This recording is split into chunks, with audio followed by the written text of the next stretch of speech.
ওদের জন্যই ম্যাচ হেরেছি, ওরা আমার ম্যাচটা মনে হয় বিক্রি করে দিয়েছে। এবারের বিপিএল আসর থেকে বাদ পড়ে যাওয়ার আগে একই বললেন শাকিব খান। বিস্তারিত জানুন পুরো ভিডিওতে।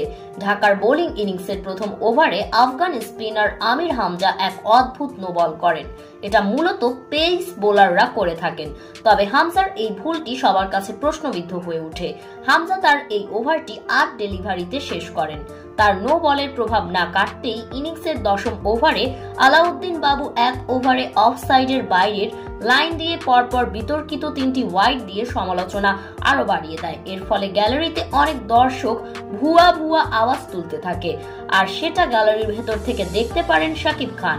এর আগে লিটন সাব্বিরদের বেহাল ব্যাটিং দেখে গ্যালারি থেকে এক ভক্ত যেন বলে উঠেছিলেন, শালারা ম্যাচটা বিক্রি করে দিয়েছে, তোরা মাঠ থেকে বেরিয়ে যা। আর মাঠে থাকা এই ভক্তের রিয়াকশন দেখে শাকিব খান হয়তো এমনটাই ভাবতে পারেন। তবে সংবাদ মাধ্যমে শাকিব খান বলেন, ক্রিকেটে এমনটা হতেই পারে।